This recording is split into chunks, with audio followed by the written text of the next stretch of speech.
Hello and welcome, John, and thank you so much for joining us once again on LegalizeFreedom.com. Well, thank you. It's a pleasure to be on. John, we've done quite a number of interviews over the years, and this one's, I'll say it's something a little bit different, but it's mainly because it marks a bit of a step change in the direction of your work. We'll talk about that in a moment, but just for some listeners who may be unfamiliar with who you are and what you do, just give us a little potted bio. Okay. I'm a writer. I write on a wide range of subjects. One of them is the future of industrial society. And unlike most of the people who write on the future of industrial society, I don't buy into either of the two mythologies that are popular in today's world, either the mythology of perpetual progress or the mythology of imminent apocalypse. I look at history, I examine where we are, where we've been, where we're headed, and I talk about uncomfortable and unfashionable topics such as decline and the end of progress, the end of industrialism, not in some kind of grand Wagnerian apocalyptic fireworks, but the ordinary with the civilization's fall. I also write about a lot of other things, and some of those will trickle their way in. In terms of biography, I have led a fairly quiet life. I was born in one of the suburbs of Seattle, Washington, out on the West Coast. I currently live in the north central Appalachians, within a couple hundred miles of the East Coast. I've been married for 30-odd years, and I write. Okay, well that's potted very nicely, thank you. Now, I think that this little chat of ours today will probably be most meaningful for those already familiar with some of your work because of the nature of it. And certainly if someone's listening to this and despite what you've just said, they're saying, okay, so what's this guy really about? On the interview page for this show, people can find links to everything we've talked about before, and that's a really good cross-section of your work, certainly for the last 7 or 8 years. We've covered most of it on this show, yeah. Yeah, I think we certainly have. Since I first spoke to you, I think which would have been in 2012, every significant work that you've put out of non-fiction, I've certainly spoken to you about. But the gist of today's talk is, and as I say, this will mainly strike a chord with those familiar with your work, and many of them may already be aware of what I'm about to say, and that is that you are making some significant changes to the direction of your writing and how that will be reflected in your online presence. So just tell us about that. Okay. Basically, just over 11 years ago, I started my first blog, The Archdruid Report, and I expected it to be a minor little blog with maybe 15 readers ever. That didn't happen. I was talking about the future of industrial society, peak oil, climate change, and other cheering topics from the standpoint of my spiritual background, which is as a druid. No apologies there, that's what I am. And I figured, okay, this is going to be a minority interest. It was not. At its peak, the Archdruid Report was getting 1/3 of a million readers a month, which I think is kind of up there. And but that was all being hosted on one of the big free blogging platforms. Let's see, it would have been in 2014. I started a second blog to talk about more specifically about things relevant to my spirituality. And that was the Well of Galabes. So those two were chugging along, and one of the problems that I was running into is simply that the big, the conglomerate that owned the blogging platform was bought out by another conglomerate, an even larger one. The software upgrades started becoming more and more intrusive, more and more dysfunctional. It became increasingly hard for me to do the simple work of carrying on my blogging. And a lot of people who tried to put through comments found that they couldn't. This is something that I've actually written about extensively now. I have a book coming out a little later this year titled The Retro Future, which points out that at this point, progress no longer means improvement in most cases. And so this blogging process, the blogging software, was becoming increasingly hard to use because it was being upgraded. And so I eventually reached the point where I was going, okay, draw a line under this, start anew. And so I wound up my two existing blogs. I made arrangements to open another blog on with server space that I was paying for, with a tech support person who I could actually get in touch with, unlike the big conglomerate free blogging site, which God help you if you want to try to contact an actual human being, and these other benefits, so that I didn't have to put up with the technical nonsense. In the process, though, I had a chance to go back over 11 years of blogging on the future industrial society and 3 years of blogging on green natural spirituality, a spirituality of nature, and realized that on the one hand I had said most of what I wanted to say about the narrowly defined issue of the future industrial society, and on the other hand that I had a lot more to say about the interface between spirituality and politics, spirituality and the environment, how we relate to the universe, seen through the lens of matters of ultimate concern, to use one of the famous definitions of religion. And so that ended up becoming another of the themes of the switchover, because I decided, okay, the new blog, www.ecosophia.net, is going to focus on that primarily. And so I think it was time. I'd been writing on and off about such subjects in the Archdruid Report for a very long time. I've been hinting about that and sort of dropping a trail of breadcrumbs in the other blog, The Well of Galabays, ever since it got started. And so I really felt it's time. Okay, let's go deeper. Let's say, okay, why do we think the way we do? Why are we thinking? Why is it ordinary and natural and apparently natural and so comfortable for us to think about the world in ways that are causing us to destroy it? And how can we change?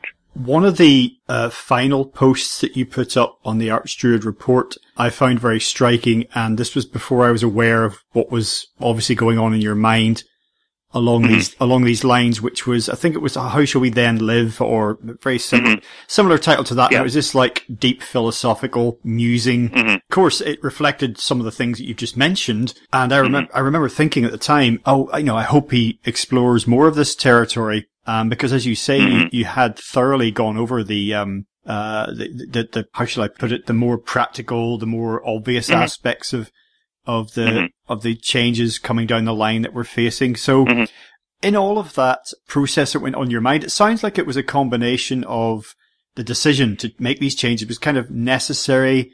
It was also easy in a way. It was kind of obvious and natural. I mean, was there any element of difficulty at all for you, or was it really was it such an obvious path for you to take? Well, I didn't jump immediately. It was one of those things that gradually grew as I brooded on what was going on with the Archdruid Report and the Well of Galabays, what I wanted to do with my blogging, what I was going to do about the increasing cascade of dysfunctional upgrades from the big conglomerate free platform. By the time I actually was ready to make the decision, it was an obvious way forward. But it took me. I took some time to feel my way through it. It was in no way a snap decision. And so I kind of let it ripen, and by the time I posted that particular post, How Shall We Then Live? Yeah, it was clear to me that was the natural next step in the unfolding of what I was doing online, and generally in the unfolding of my writing. There's only so many times you can write, industrial civilization is in decline. It's just going to get worse. We've been here before. Here's what a dark age looks like. Here's the decline to a dark age. Here's all the ways we're already well along that process, ... You can only say that so many times in so many different ways before you're repeating yourself, and I didn't want to repeat myself. No, and I will say, as someone who's read all your books on this general subject, that you've done very, very well to actually, in some way, go over the same ground again and again, but each time add a little something, and sometimes add a great deal actually, but keep twisting it, and by that I mean, adding new twists, finding new angles, new ways to shine a different light on the same thing. So, because the underlying message is the same. So I think you've done remarkably well to keep it fresh, if that's the appropriate word for such a doom-laden message. Well, the thing is, the entire 11-year run of the Archdruid Report was ultimately the working out of a single set of thoughts, a single kind of cluster of ideas. Yeah. And that those had to be worked out and developed in many different ways and from many different angles. I spent like a year in there working on the economics. Those turned into my book, The Wealth of Nature.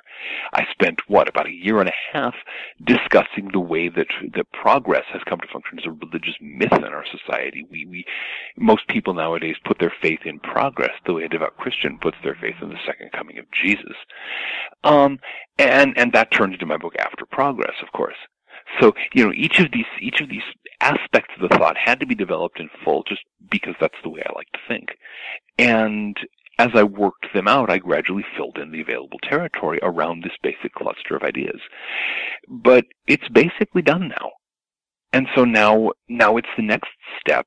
And, okay, what is underlying? What are the basic assumptions? What are the basic beliefs about the world, about ourselves, that are making it so easy for us to behave so stupidly in relationship to the only planet we've got and to the biospheric processes that keep us all alive? Why are we so dumb about that? And my answer, which I'm going to be sketching out, again, this is going to take a lot of work to develop, but basically the answer is that we are stuck in a fake religion where we worship, we call it anthropolatry, the worship of human beings as God. We think we're omnipotent. We have this bizarre collective self-image of humanity. It's man, usually. Man striding boldly forward toward the stars. It's a myth. It's a religious myth. And people believe it at a gut level. They worship that image of themselves, that image of man, the conqueror of nature.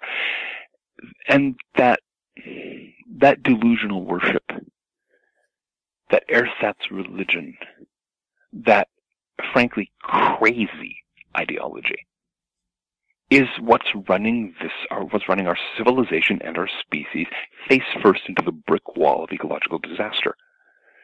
And so I want to talk about that, and I want to talk about where those ideas came from, how they influence our thinking, how to get past those frankly crazy notions, to grapple with the actual what we actually are, which is not man, the conqueror of nature, or anything like that. What are we? How do we relate to the world? How do we relate to the living earth? How do we relate to the universe as a whole? What can we expect from the future of our species? And what happens if we actually get realistic about that and stop believing in Star Trek fantasies? Of humanity metastasizing across the galaxy. And how do we express that in our lives? How does that change who we think we are and thus how we behave? I'm just kind of touching the edges of what is really a very vast topic here. And that's the thing that I want to explore. What happens after man, the conqueror of nature, is pushing up daisies in the cemetery of dead faiths? Yeah, well, it's ironic, isn't it, that you were complaining about the performance of your blogging platform, particularly vis-a-vis upgrades and, user interface, whether it's for yourself or for readers, from their user experience of it, in terms of increasing complexity. And, because that, of course, is something that you've been railing against for a long time. And I noticed recently that there was quite a high profile, or certainly it was circulated quite widely on the web, panel discussion that you were part of, along with James Howard Kunstler and Dmitry Orlov and others. But I mentioned those two guys because they're also very good on this, this constant, upgrade thing, and how selling us new products or giving us upgraded performance software or hardware actually quite a long time ago ceased becoming about actual improved performance, and it was more just about improved complexity for its own sake.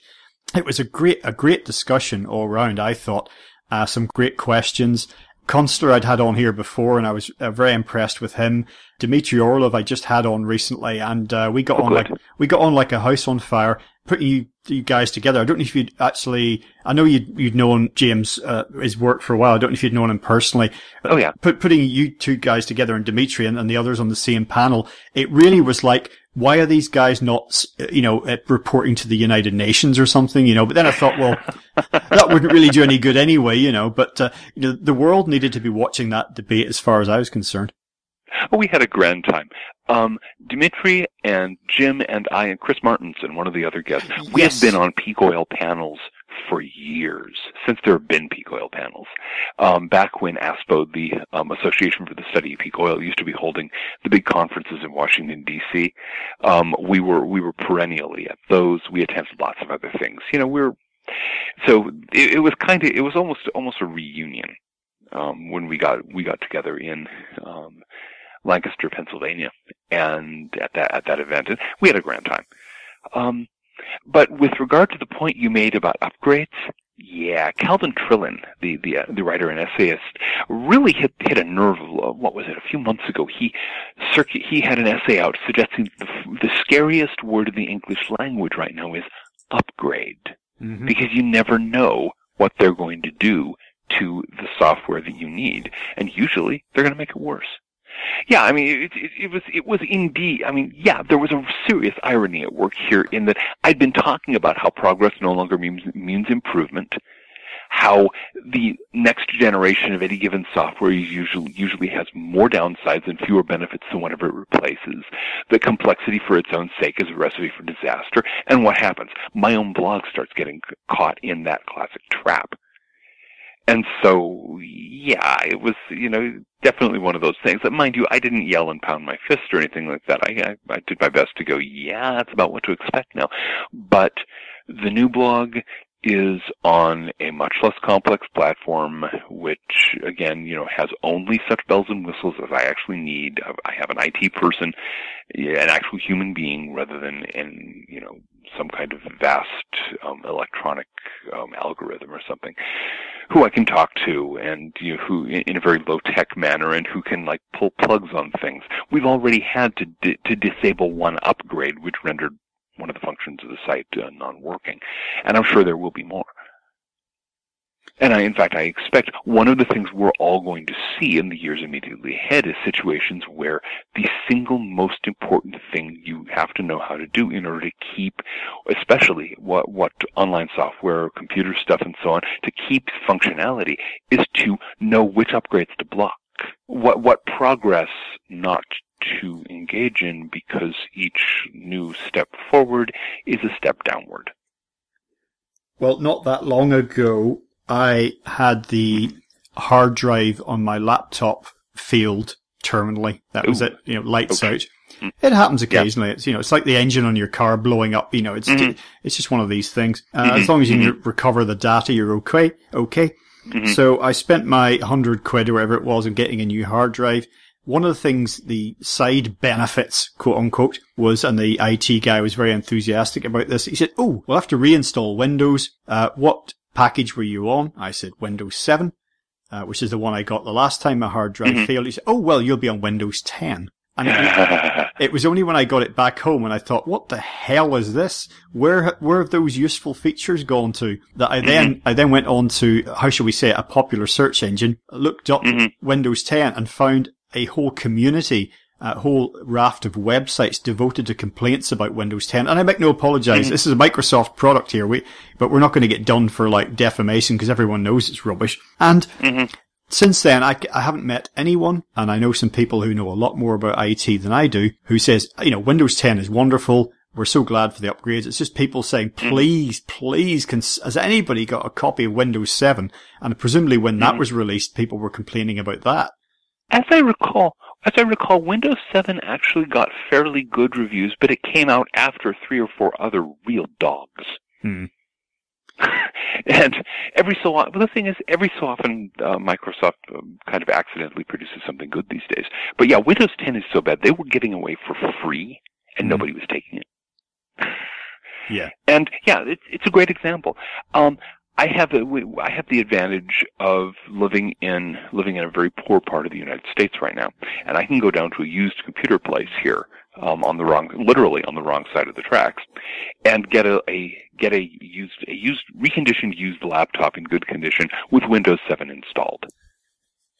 And that's what I use these days because, again, Windows 10 is a crock of, as everyone knows. And when Windows 7 starts becoming impossible to use, as I'm sure eventually it will, I'm probably going to have to go to Linux because I expect when Windows 11 comes out, I'm sure it'll be much worse. Mm. It's just one of those things. Sooner or later, somebody's going to catch on and will produce maybe a Windows 7 clone that does all the same features, provides all the same things, and doesn't upgrade at all ever. And my guess is whoever does that is going to make a very tidy fortune because they provide a stable, reliable product that doesn't upgrade. And I think that really is going to be the way of the future.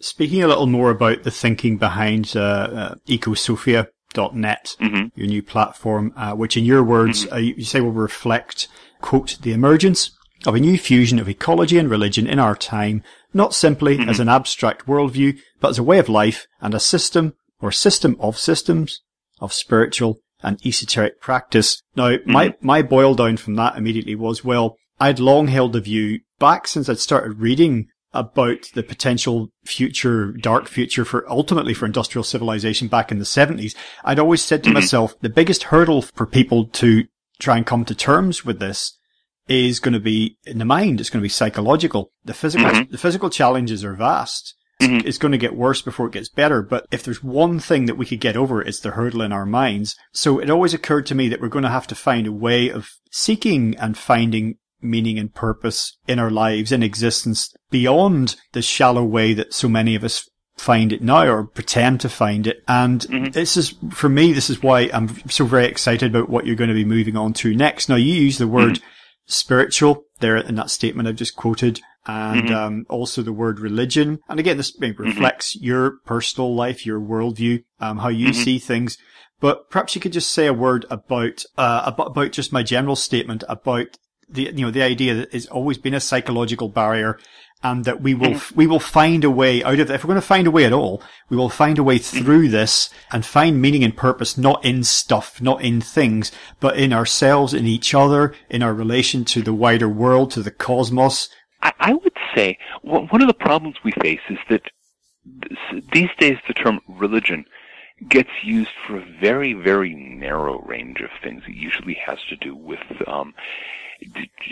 either Christianity or some imitation thereof, or with certain belief systems from other cultures that share a lot in common.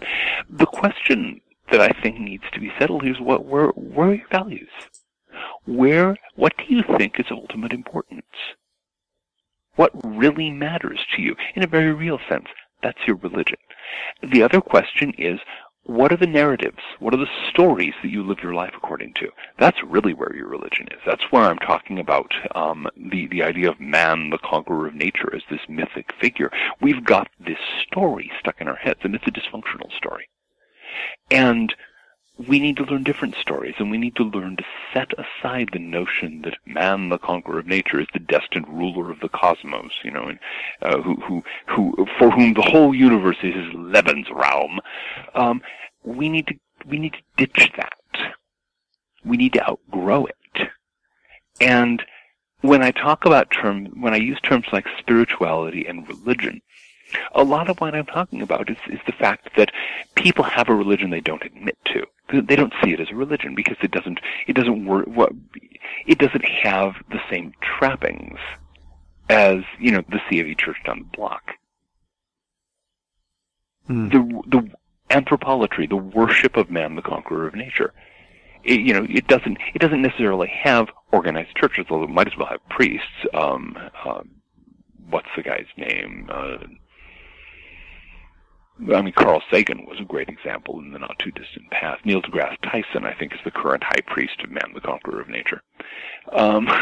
You've got people who are basically preachers, who have exactly the same role in the worship of man, the conqueror of nature, that a pulpit pounding Baptist preacher has today in their own religions. You have the ideology, you have no, you don't really have the holy books, but no religions have holy books, And there are certainly plenty of, screeds and pamphlets and books to encourage the faithful in their belief in the eternal triumphant, march of man, the conqueror of nature toward the stars. All this other stuff. That really does function as a religion. It's where people put their hopes, where a lot of people put their hopes of salvation. Progress is supposedly going to bring us this perfect world in the future, where everything, poverty and disease and death itself have all been solved, and we're all zooming our way through the stars, and blah-de-blah-de-blah. It's not going to happen. I think if we actually rub our eyes and look around ourselves and see what the world is that progress has actually made, a world in which your average working class person works longer hours, with fewer breaks, fewer holidays, and gets a smaller proportion of the value of his labor than peasants did in the Middle Ages. A world that is increasingly poisoned, increasingly polluted, increasingly dysfunctional, increasingly just saturated with noise of all kinds, and increasingly saturated with upgrades. Exactly. This is what progress has produced. And if we actually wake up and look around ourselves and notice, okay, here's where we were and here's where we are, and all the things that brought us to this current place are still pushing in the same direction. They're not pushing us toward the stars. They're not even pushing us toward Brave New World. They're pushing us toward this sort of dysfunctional plastic nightmare of endless clutter and endless noise and endless pointless labor feeding the machine until finally one too many spare parts burns out and your little corner of the thing goes crashing to the ground. There's a lot of little corners that have already gone crashing to the ground. If you go to Pittsburgh or you go to Glasgow or what have you, places that used to be thriving industrial centers and are now hellholes of poverty and despair. Those are places that's progress. That is one of the things that progress has produced. This is what we need. We need to actually pay attention to the world that progress is making, and then we can step outside of that unspoken but pervasive religious belief, religious delusion, in the inevitability and inevitable goodness of progress, and start saying, okay, do we actually want any more of this? So because it has to do with issues of ultimate value, because it has to do with the stories that govern our lives and where we place our values, what we value, where we place our hopes and our dreams, I think it's necessary to talk about that from a standpoint of religion. And that's I know that's gonna, rattle some cages. That's gonna ruffle some feathers. I do that. I make no excuse for, no apologies for that. The other thing I would point out, though, is that there have been a lot of attempts so far to deal with the problems of our time and the internal problems, the screwed up ideas we have in our heads, by doing it in a wholly rational way, by explaining in patient detail just how badly the mythology of progress and all of the things that come out of it fit the world we live in and how we're wrecking our, the only planet where we're going to live on. And it doesn't work. One of the reasons it doesn't work is that human beings are not as smart as they think they are. We are not as rational as we like to think we are. We think in stories. We think in emotionally compelling stories. And so it's necessary to get past the head trip end of things and actually get down into the belly of belief, into the belly of the stories, the attitudes, the narratives, the dreams, the unspoken cravings that actually drive us. And that's, again, something that religion does fairly well, and that, philosophy and head trip stuff doesn't necessarily deal with. So all of these things are going to be part of what we're going to focus on in the new blog, in Ecosophia. Just a quick reflection on your comment. You said about, people having a religion but not acknowledging it, not even maybe recognizing it. I, for one reason or another, recently had to go and look up some online images of the Large Hadron Collider at CERN, I was looking at the thing, just the immensity, the largest machine that exists on Earth. And I thought to myself, the word that came into my head was cathedral. And it was mainly because of the scale of the thing. But then I thought, this is the largest cathedral in the world. It is filled with priests looking for God. And that was a thought that I had, and that had validity for me. And I thought, what these people are seeking is meaning. They're looking for meaning. They're looking for evidence of a purpose. It then got me. Exactly. It took me off in a lot of interesting directions in terms of thought, which actually overlapped somewhat. When I then came to read about the changes you were making to your blogging, I just thought there's something that ties in here. Yeah, exactly. Because yes, that's a great example of the same sort of pursuit of ultimate meaning that created the cathedrals of medieval Europe. Is what's creating things like the Large Hadron Collider. We go out about it in a different way, but that's true in every culture has its own way of seeking ultimate meaning. And that's fine. But what do we do when that quest for ultimate meaning is intertwined with a set of beliefs that's leading us to destroy, to devastate the only planet we'll ever live on? It's just, and so one of the things that I want to do, one of the core things I want to do in the discussions that follow, is to find a way to pry science loose from the religion of man, the conqueror of nature. Because science doesn't have to go down in flames with the industrial age. It can be preserved as a living activity. I think it would be very good if it were preserved. I mean, the scientific method is probably one of the half dozen greatest creations of the human mind. It's an amazing tool for learning about nature. But again, it's gotten harnessed to this essentially religious drive and hooked up, as I mentioned, to these delusional narratives that lead us to live lives of ecological stupidity and not even notice. And so how to approach science and how to practice science without becoming, a priest of man, that's going to be something I want to talk about. Yes, now there's something really, really important there. And you alluded to earlier that the false dichotomy for the human future, that which lies between Mad Max scenario on one hand, the Star Trek utopian scenario on the other hand, and you say you've always rejected that as the only choice. And I started thinking, as I often do, in terms of pop culture, Mad Max and Star Trek being part of pop culture. Yeah, there you go. And I thought in a lot of these post-apocalyptic scenarios, fiction, religion, actually, some kind of thing surges up, some kind of cult-like entity or behavior comes in the aftermath of a great collapse as some form, sometimes as a coping mechanism to try and get society through, sometimes as a means of control for those individuals who are maybe seeking personal power, but maybe ultimately they're trying to just hold on to the shell of the society, and they use this pseudo-religion to try and just hold society together. It can be a way that in the face of extreme adversity and the end of the world as we know it, that human beings can maybe still try and hold on to some meaning and purpose. But in all of that, some of these fictional accounts give us a detailed story of something going too far, overshoot, in which technology and science become demonized because they were blamed for what happened. You see what I mean? And in the real world, I suppose that is always a risk, isn't it? As you say, that it could become, the scientists did this, there will be no more science in this world, or whatever it happens to be. Well, the thing is, and it's already happening. Here in the United States, we have a growing number of people who are very hostile toward science. We have the creationist types who are convinced that the Bible should be taken as a geology textbook, which it's not. There's a lot of people who have become hostile towards science, and the thing is, they've got reason.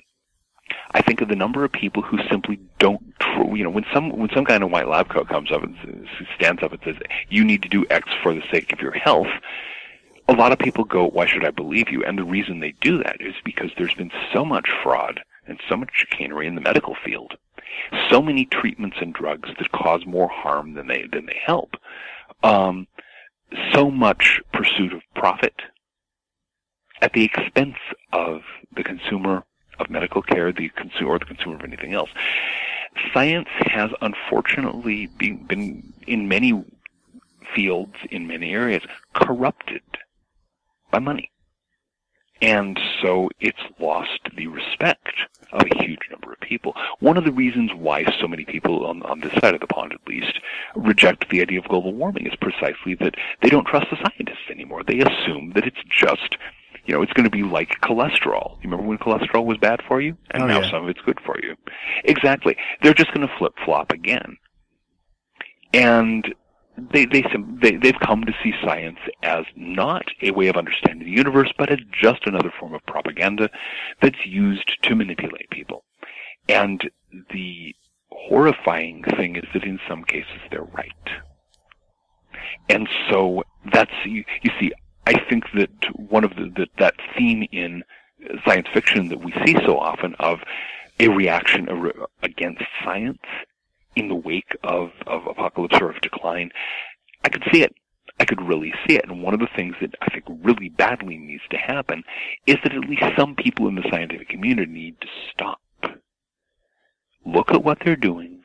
Look at what they're doing looks like from outside, the university, the comfortable bubble where they live, and start taking corrective action to try to make science live up to its dreams rather than simply cashing in for the convenient salary.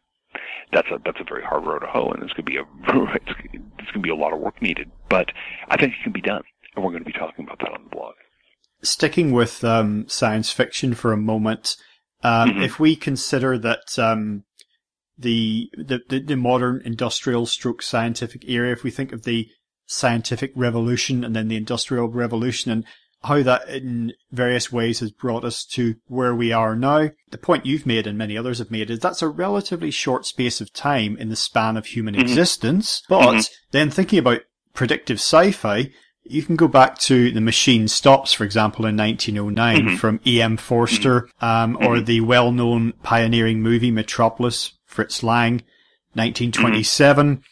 And they seem like quite a long time ago in terms of our technology and science. And yet, in many ways, they were sort of saying, we saw this coming. I mean, The Machine Stops. What, 1909 was it, I think? Yeah. It literally, it set out internet culture in advance.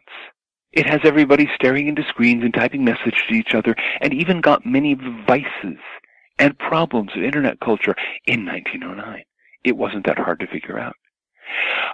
But yeah, it seems like a very long time, but in terms of history, 1909 is an eye blink ago. Exactly. It was not that long ago. There's actually, speaking of science fiction, there's a novel, kind of a classic novel that I've been rereading recently. Richard Cowper's The Road to Corley.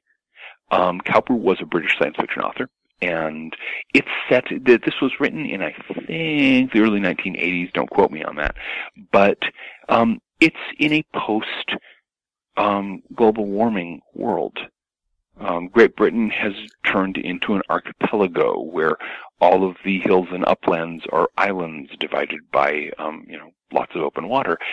And one of the things that he did that I thought was really, really striking is that it's a very recognizably English society, rather medieval English to be precise. And you get the sense of the modern industrial world as this short interruption in the ordinary flow of history. Just, here you have the Anglo-Saxon period, you have the Norman period, you have the Middle Ages, you have the Renaissance and the Tudors and so on. And then you have this industrial thing, and then it's over again and you're back into the same rhythm. Yeah, and I found that rather spooky because we don't think that way in America because we don't have that long historical, that long sense of existing history. The United States is basically a product of the beginning of the Industrial Revolution. And so just, that's not an easy thought for us on this side of the pond, but I thought it was really rather striking reading this and going, wow, I like that.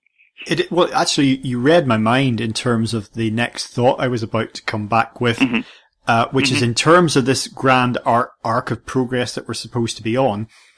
Some people who perhaps think they're being realistic would say, oh, okay, I mean, this does, some of the problems we're facing at the minute in industrial civilization do look like a step backwards. It's only a step backwards in terms of 2 steps forward and 1 step back. And then we will then again, at some point in the near future, take our 2 steps forward. Whereas what you've just highlighted in terms of that novel, which I'll actually go and look up afterwards, is that it's worth reading. It's not, well, yeah, exactly. I look forward to it. It's not so much 2 steps forward and 1 step back, but rather that we're now coming down from an artificial high, some kind of one-off drug that only existed for a brief time, and that we will actually return to, as you say, a rhythm that has some kind of long-term viability, whatever word that you want to use. It's, We did. The drug is called petroleum. Okay? And we have been mainlining that sucker in huge quantities, having gotten addicted to it. And the problem is there's a finite amount of it available to us in this end of the universe. And so once it's gone, it's gone. And so many people assume, again, as a matter of faith, as a matter of religious faith, because they believe in that nothing can stop man, the conqueror of nature, from his epic pilgrimage to the stars. They believe there has to be some other equally concentrated, equally abundant energy source out there. And when you try to talk to them about the fact that there isn't, the people have been trying to find one with increasingly frantic efforts for almost a century now, and it's not there. Then watching the blank look, because it has to be there. I mean, it's like the second coming. It has to happen. That's where you realize you are dealing with a religious cult. You're not dealing with reasoned thinking. In point of fact, for a great many reasons, it's very, very unlikely that our species will ever encounter another energy source as abundant, as concentrated, as useful as the petroleum that we spent the last, not yet 200 years burning through so recklessly. That was it. That was our big energy supply. And look how we used it. And now we're scraping the bottom of the barrel with increasingly frantic efforts trying to get the little is left, the crud at the bottom, and trying to convince ourselves there has to be more. There has to be more, something somewhere out there. There's got to be another energy source. There isn't. And so that means, the party's over. As Richard Heinberg, he wrote a very good book on the end of the oil age with that title, The Party's Over. Now we're waking up sprawled on the floor with a lampshade on our heads. The place is trashed. The windows are broken. There's broken bottles all over the place. And we have an epic world-class hangover, and we're sitting up going, oh, crap. What did I do? That's the shape of our future. Well, in some ways, some people would say maybe it was better that we got that hooch, we downed that hooch in one, and we didn't try, we didn't try and make it, string it out over a few millennia. The only caveat there being that, well, okay, maybe it would be better if we just realized that we couldn't do that forever, but what would literally, as you say, what would the hangover from that be? And if the result of the end of the oil age, or industrial civilization as we know it, if that was to really, detrimentally impact, like really, maybe come close to taking us out as a species, we don't really want to sail too close to wind on that one. So that would be unfortunate, because there's there are ways we can go forward with this. Some of them are relatively constructive and positive. Others see us coming very close to how can I put it? Very close to a very dark place that we maybe don't want to go, but maybe we might have to go through that. I mean, time will tell. At this point, the Hirsch Report, written by Robert Hirsch and a number of other specialists, published in 2005. It was originally a secret report for the U.S. Department of Energy, but it got out into public circulation anyway. And what they were trying to do is figure out, okay, given the reality that there's only a finite amount of oil on the planet, given that that's what we've got, and when we use it, it's gone, how soon do we have to start making preparations for the downside in order to make it without extreme convulsions and major disruption. And their best estimate was you had to start 20 years before the peaking of conventional petroleum resources. Unfortunately, the peaking of conventional petroleum resources happened in 2005, the same year the study came out. So we actually had to start making these changes in 1985 in order to do it without massive disruption. We didn't. At that point, that's water over the dam. And so we're going to be going through a very messy future. That's already baked into the cake. That's already there. The question is, can we mitigate it? Can we ameliorate it? Can we make sure that a lot of the great achievements of the last few centuries actually survive the bottleneck? Yes, there's a lot of stuff we can do like that, but it's not going to keep industrial civilization from going through some very dark times.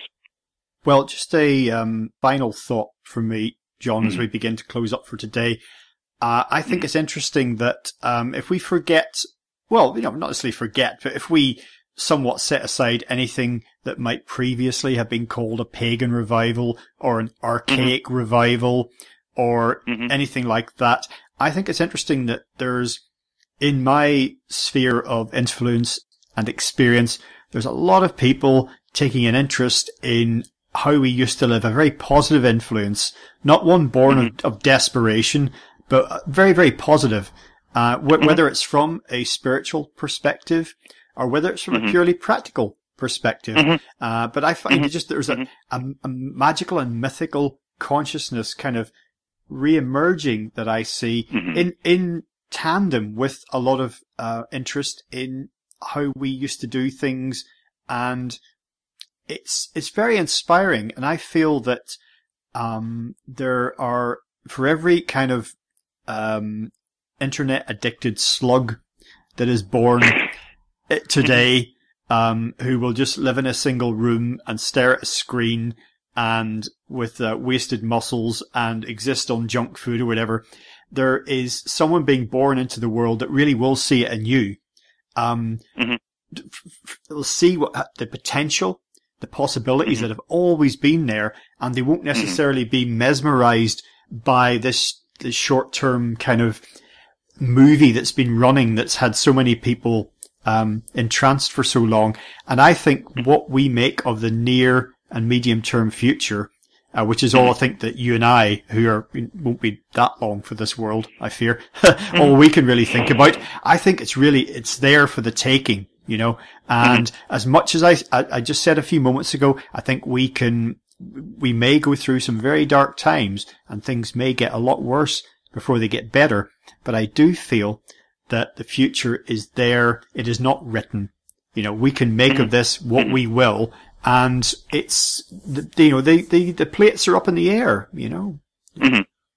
Yeah, the thing is, there's still a lot of possibilities, especially when we're talking about individuals, families, small communities, groups of people. They've got enormous flexibility. What happens to the huge aggregations, to nations, to civilizations, those have a lifespan.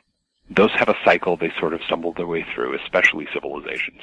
But as you get closer to the human level, you get a lot more freedom.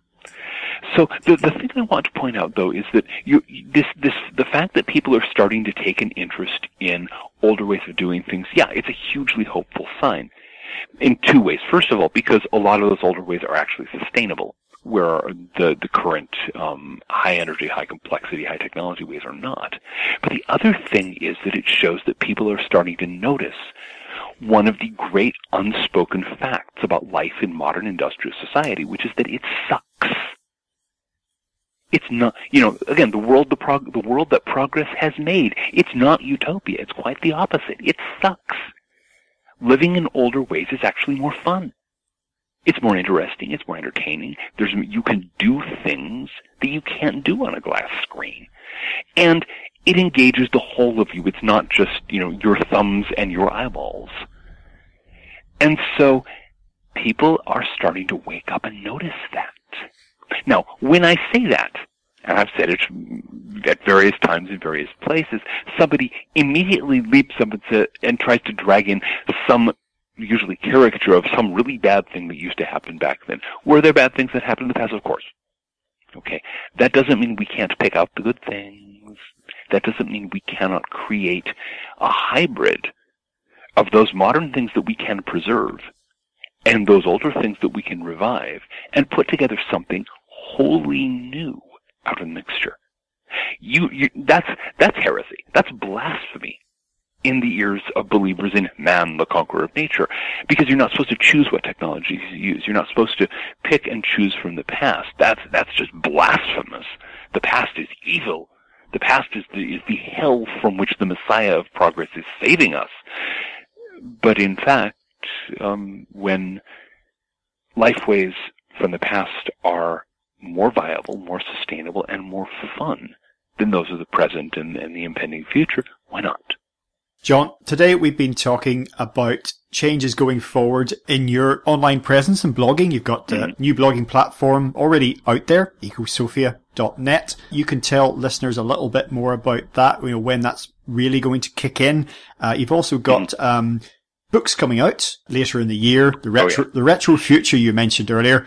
Subtitle for that is Looking to the Past to Reinvent the Future. I also noticed that you've got something called the Occult Book, a chronological journey from alchemy to Wicca. That looks like something of a must-have. That's going to be fun. It was fun to write. It's been really fun to watch, to be part of the production process. Sterling Publications does these chronologies where they want like 100 vignettes from the history of something. And they asked me to do one on the history of occultism. And so I've got from Pythagoras to Nothing Happened Today, December 21st, 2012, a sort of capsule history of 100 events in the history of occultism. It's a fun book, very well illustrated. I'm looking forward to that one. Yeah, I mean, it looks great from what I've seen so far. And your aforementioned blog, the Arch Druid Report, it seems you're going to say that will be going away as far as online is concerned, but that's going to be presented in a 10-volume print edition ultimately. In a 10-volume set. It's exactly. In process. Well, just in closing, remind folks of your new web addresses, where they can find you, because of course any of the forthcoming projects we've just spoken about, they'll be able to find information, links, everything they need about all of that at your new website. That's at my new digs. That is www.ecosophia.net.